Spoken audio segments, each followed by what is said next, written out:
Greetings, Skill Incarnate bringing you all the latest indie gaming goodness. Welcome back as we look at another indie game. This time we're checking out Void Souls. This game is developed by Finite Reflection Studios and is published by Modern Wolf.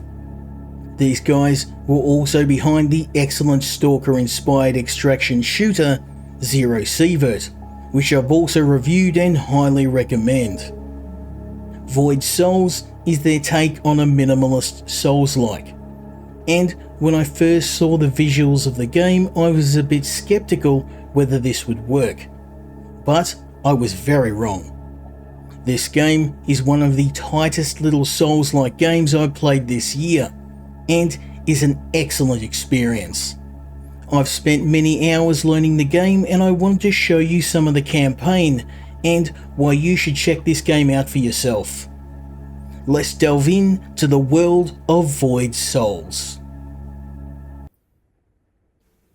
Thanks to my crippling addiction to Souls-like games, you can guarantee that I've been playing this game fairly heavily, and we're going to check out how all my practice has paid off.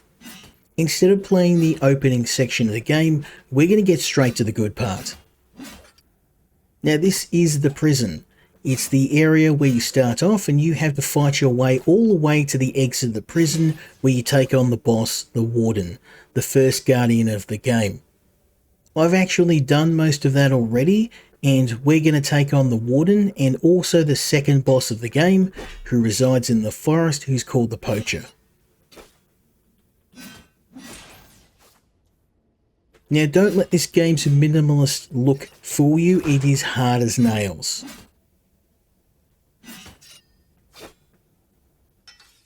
Even the simplest enemies in the game can kill you in a few hits, and you start with very little. The game does reward players who are willing to do a little bit of experimentation, a bit of exploration. There's tons of hidden items to be found.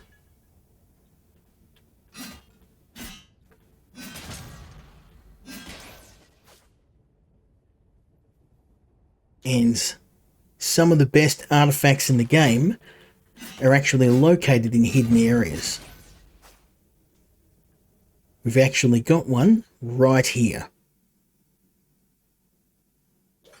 These guys are too busy trying to kill each other to do anything about me stealing it.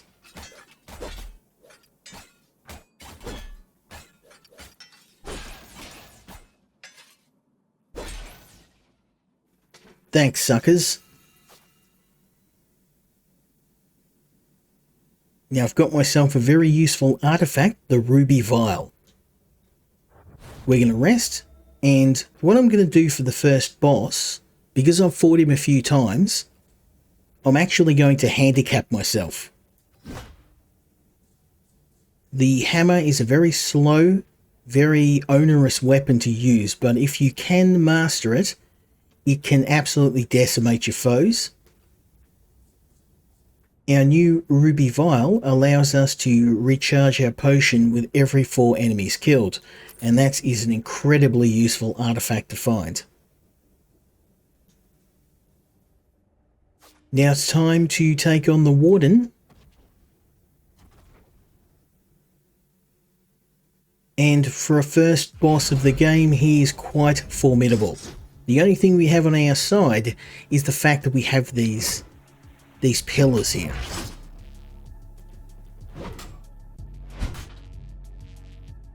And we can use them to duck in and out, avoiding damage. Something you want to do, especially since this hammer has a very, very slow wind up. We took out a third of his health though.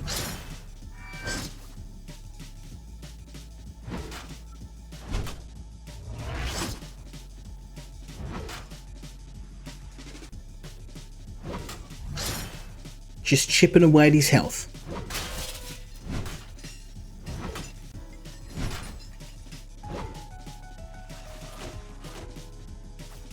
Now we've got some enemies that are coming up.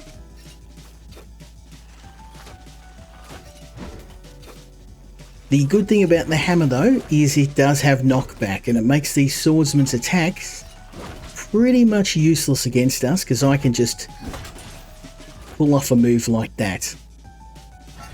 Nice big overhead swing and kaboom, right in the dome.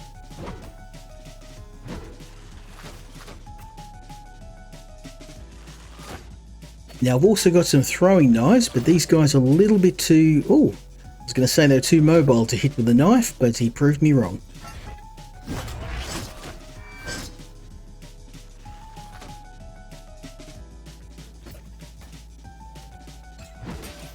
Beautiful. We know what to do now. Try and move out of the way.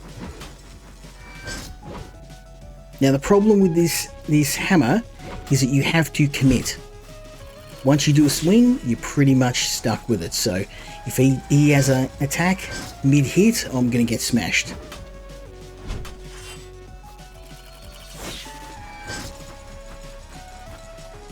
Try and stay behind. Ouch. Behind these pillars. He's nearly dead though. If we keep this up.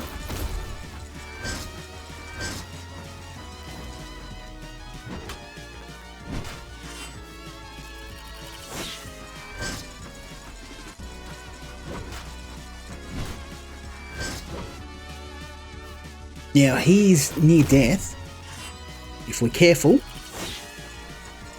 we can take him out with one well-placed swing, or maybe two. Boom. Not too bad considering we're using a weapon that is very poorly suited to this boss fight, but I wanted to give myself a bit of a challenge, and we still rolled him. Now we're onto the prison yard, and our goal is to find the key to escape the prison proper.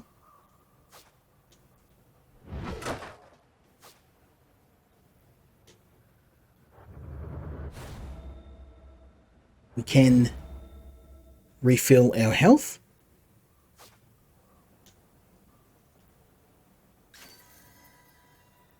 And get our hands on some glitter stones, which are basically just stones that we can use to distract enemies.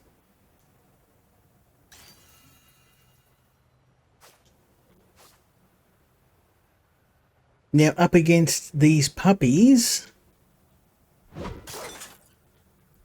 the hammer is not going to be too useful.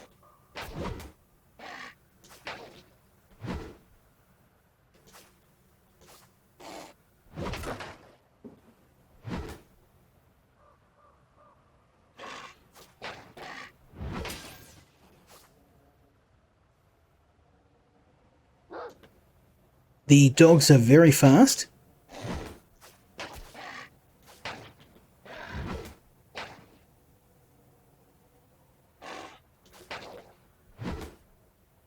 But this thing's knockback is great.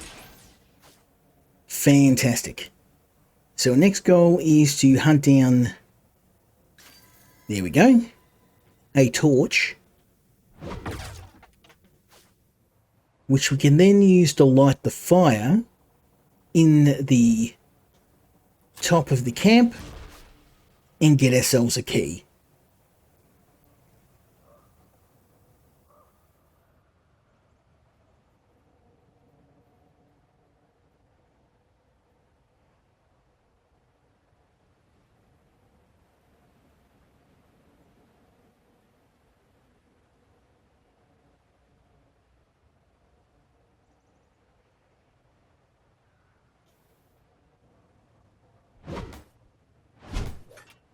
Now these big enemies are actually very weak against the hammer, just because of the huge knockdown.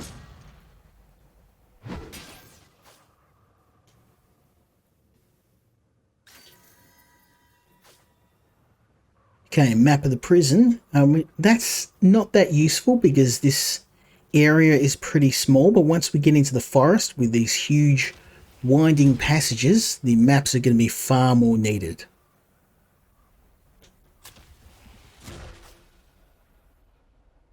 Okay, so over here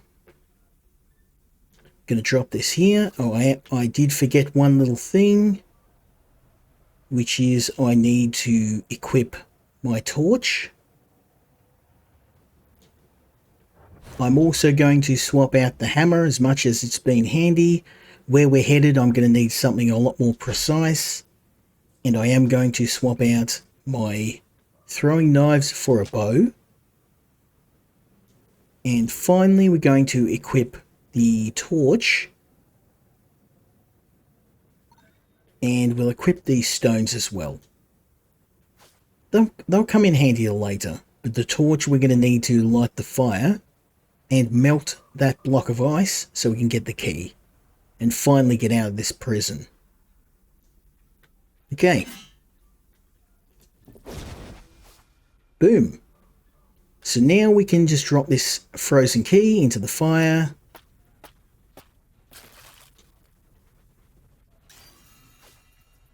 And we now have the means of our escape.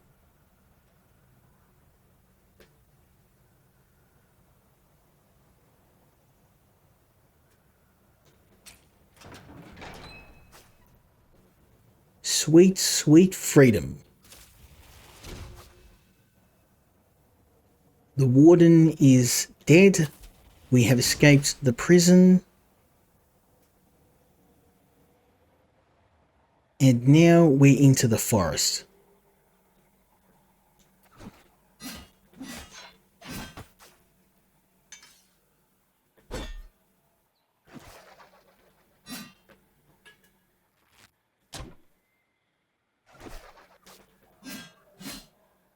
Unfortunately, we have a rather nasty welcome party, which consists of hunters. But now we've activated the campfire and we can take a rest.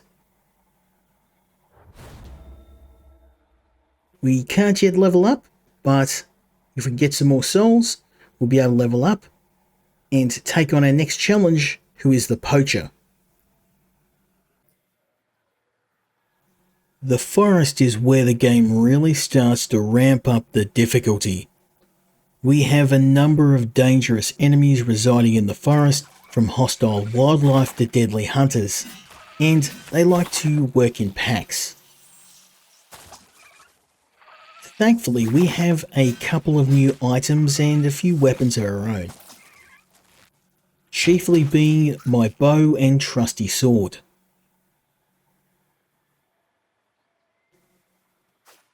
Now, the hunters love to leave these traps around, but it's a good indication there are hunters nearby when you see these on the ground. Case in point. Now, this little ambush killed me quite a few times in the first run until I figured out you can actually use the environment, break line of sight, and these logs are a perfect way to do that. Is this a fair way to fight? No, but it is 4 against 1. I'm okay with this.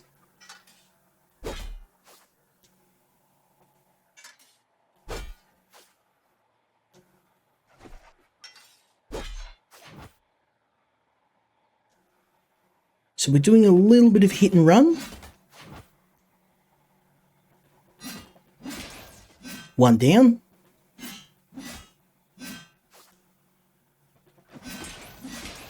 Two, 3 down. 4 down. Now I did try and fight those hunters head to head, and that's a very quick way to die. Void Souls does encourage you to sometimes play a little bit less than fair.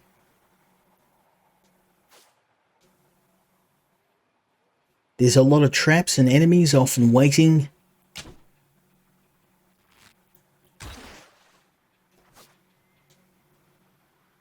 Case in point, this hunter and his hunting dogs. We're going to lure him away, getting close.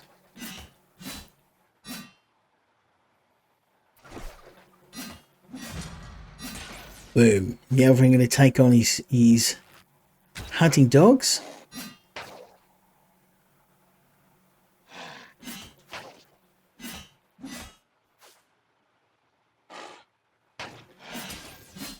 Boom, easy done. Most of the enemies, like any Souls game, have tells. It's all about working out their patterns. In the case of these dogs, working out when they're going to attack. Boom.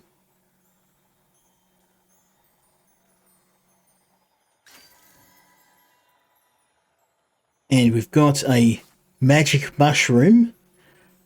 I'm sure that's going to be helping us. And as you can see, I didn't know about that secret. That's something I found entirely by accident. Seeing the off-screen glow.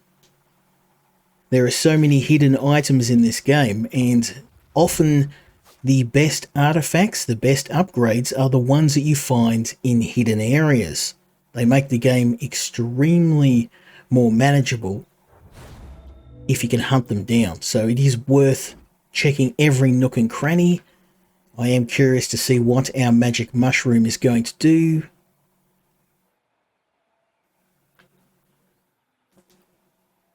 Heal over time. Now that is handy. It does have some side effects. I am curious what these side effects are. I guess we'll find out. Okay, well, being a magic mushroom, I can see that it has a couple of effects on my awareness, shall we say. Eating some psychedelics. Who would have thought?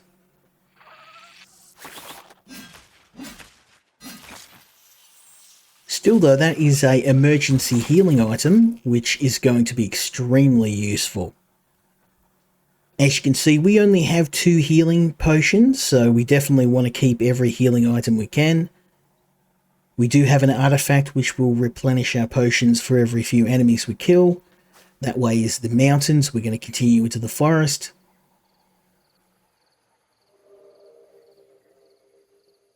And into the village.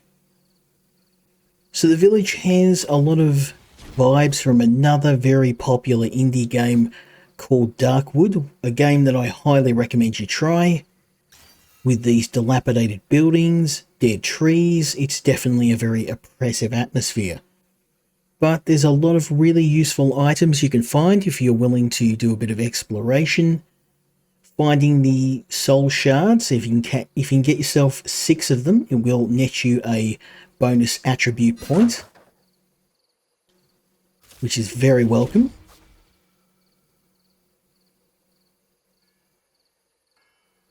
I did, in my last run, try and explore this place at a low character level. It didn't end well. Did not end well at all. We now have a map of the village. And we've activated another campfire. So what we can do is have a look at the map. And we can see there's a few hidden items here and there. A couple, I wonder. Okay. These are hidden locations we'll have to come back to later on. So if we continue through the village, we can meet the blacksmith, who will upgrade our weapons once we get the right materials. And the alchemist in here. The alchemist is missing. We're going to have a chat to him in a moment, with the possibility of freeing him from the clutches of the poacher. And he will repay us by giving us upgraded potions. And here's another hidden item. Again, it's very helpful to have the map, have a bit of a look around, and see what items are nearby. It'll give you a bit of an idea of roughly where the secret areas are, just not the exact location.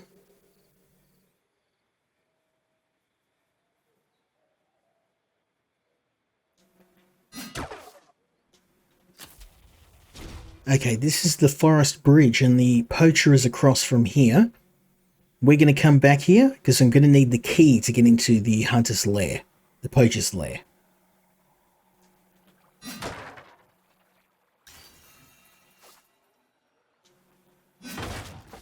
We've got our hands on the Riverside Shack key, which is going to be very useful later on.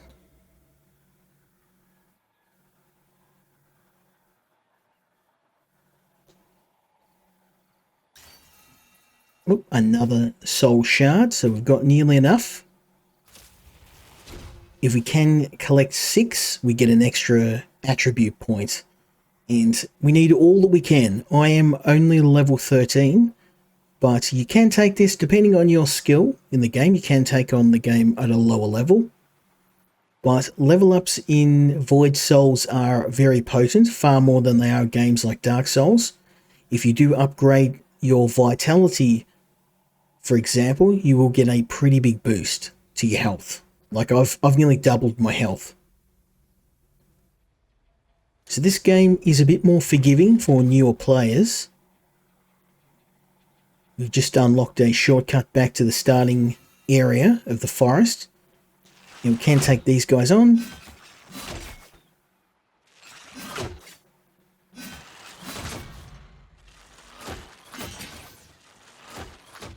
Now, if you're smart, you can actually cut their arrows out of the air.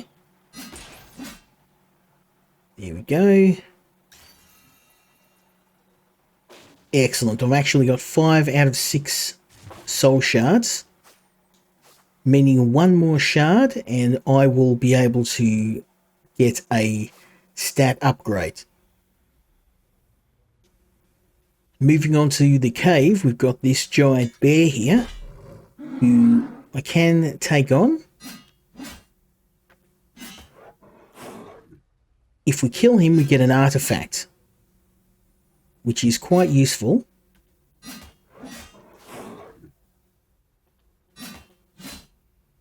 And after what we just faced in the prison, this guy's small fry compared to that. Ouch. He says, and then gets his face eaten.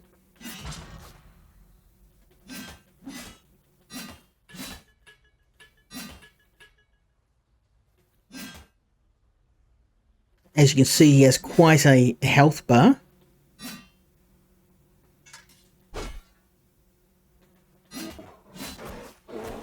Ouch. Let's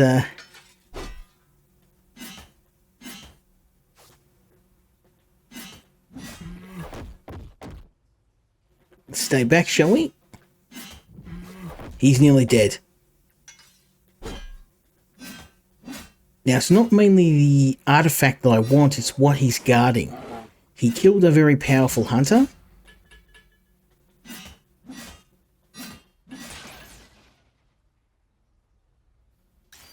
Nice, so we've got access to the Bismouth Claw.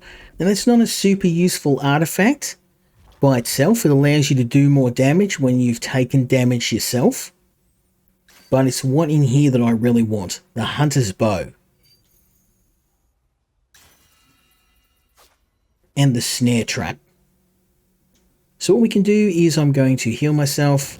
If we run out of health, I can always retreat. You see, if we take out a whole hunter's camp with no healing potions, I'm sure this is going to go well.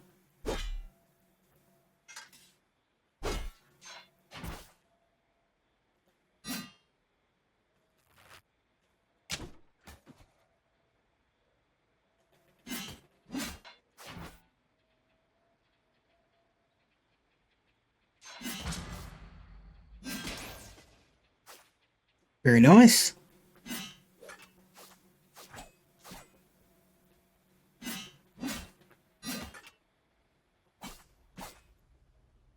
Now, these big enemies are not too bad. You just have to watch your stamina.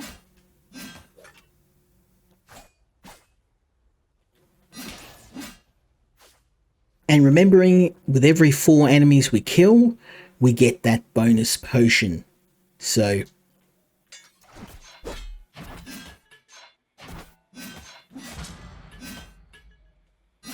which you're absolutely going to need right now, because I'm pretty hurt.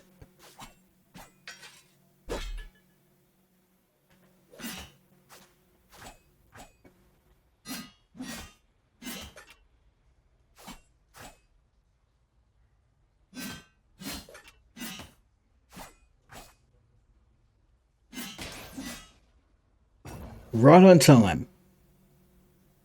Now, I played my last round without that potion, and let me tell you, the ability to regenerate potions is a game changer, because especially for boss battles where you can get a lot of these smaller enemies attacking you.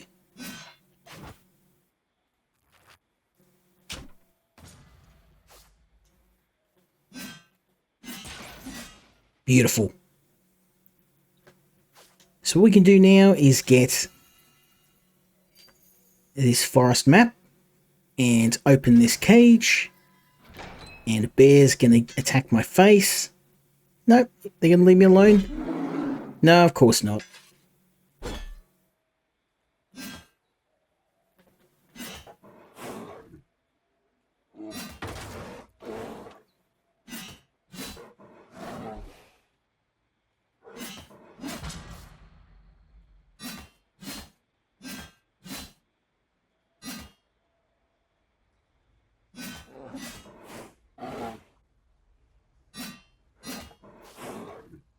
Now I still have my bow, so that can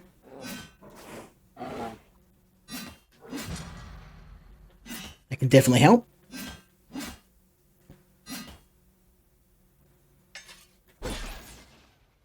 Very nice. One more bear to take on.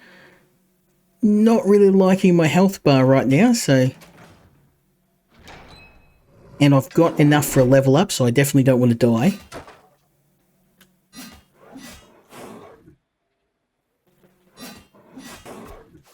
Ouch.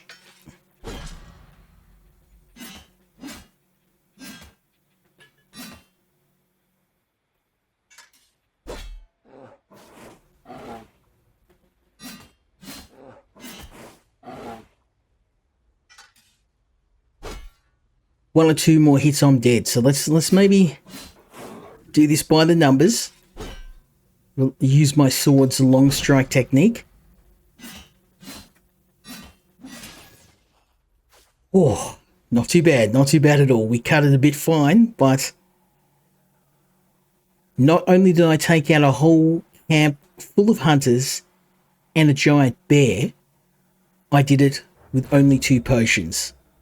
Not too bad. Now, we are constantly running out of stamina, so I think the next obvious upgrade is going to be the stamina.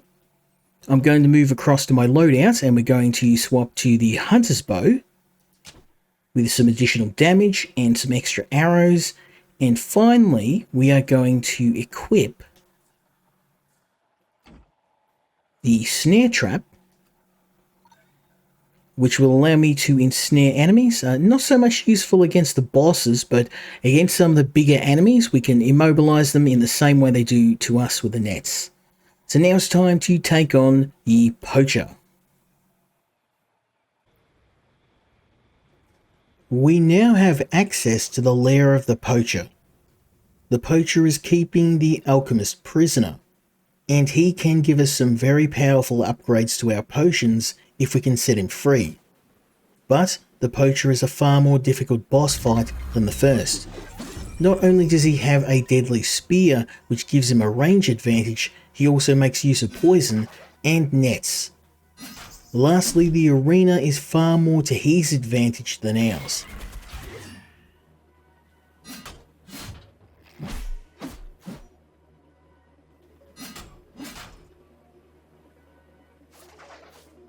We don't want to get caught in those nets, because that's pretty much an instant kill if he can get us charge on us. Ouch.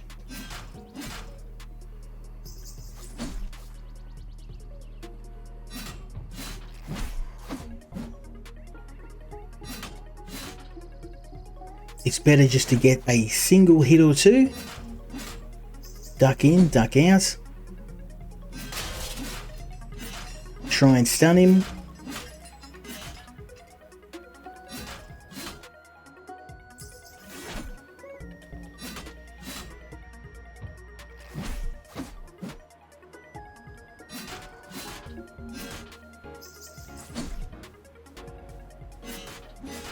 Luckily, our sword has pretty good range too. We don't need to get right up in his face.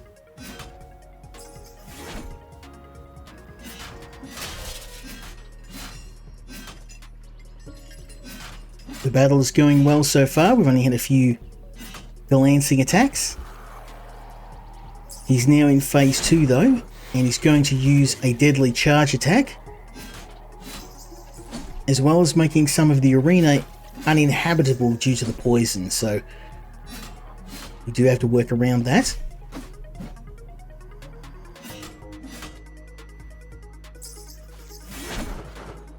Watch out for his nets, and watch out for that charging attack. And the poison. Ouch. Need to heal for that.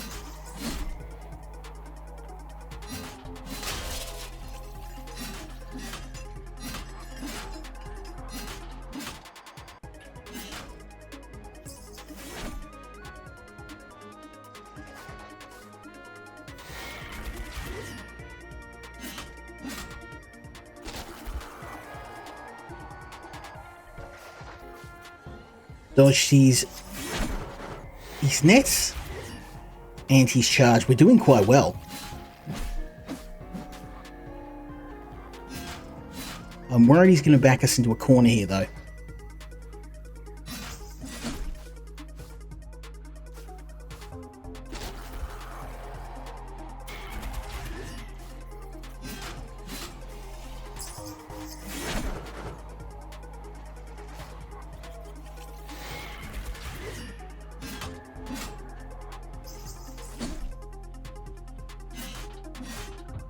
He's got very low health.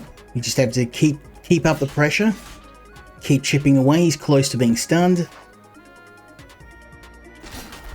Oh, and we've been poisoned. It's our last healing potion. Now we do have the magic mushroom, but I'd rather keep that. Simply because of the psychedelic effects that it might have. It may do more harm than good. Oh, and we didn't even need it. Smoked him. First try. The hunter has become my prey. We now have the key to the alchemist cage. I'm going to have a look around the arena. See if there's any... This is something I didn't do in my last run. Nope, there's no other secrets in here. Let's head back to the alchemist.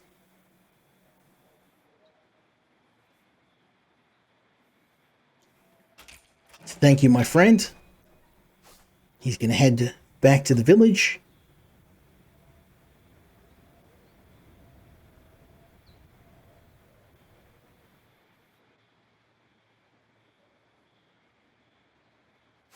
Now we still have the other weapons I didn't use. I didn't use the snare, and I didn't use the torch, but the torch requires you to get right up in his face to do that.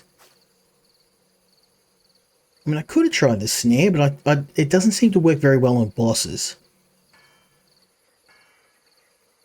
Excellent. So let's learn potion mixing.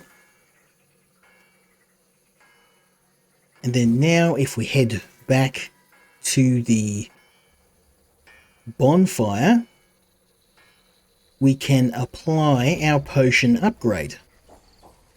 Not only that, but we've got an additional skill point we can spend, which I am going to spend on, I think, dexterity. Excellent. So let's go to our loadout, and we're going to check. I'm going to stick with that artifact. What we can do though is we can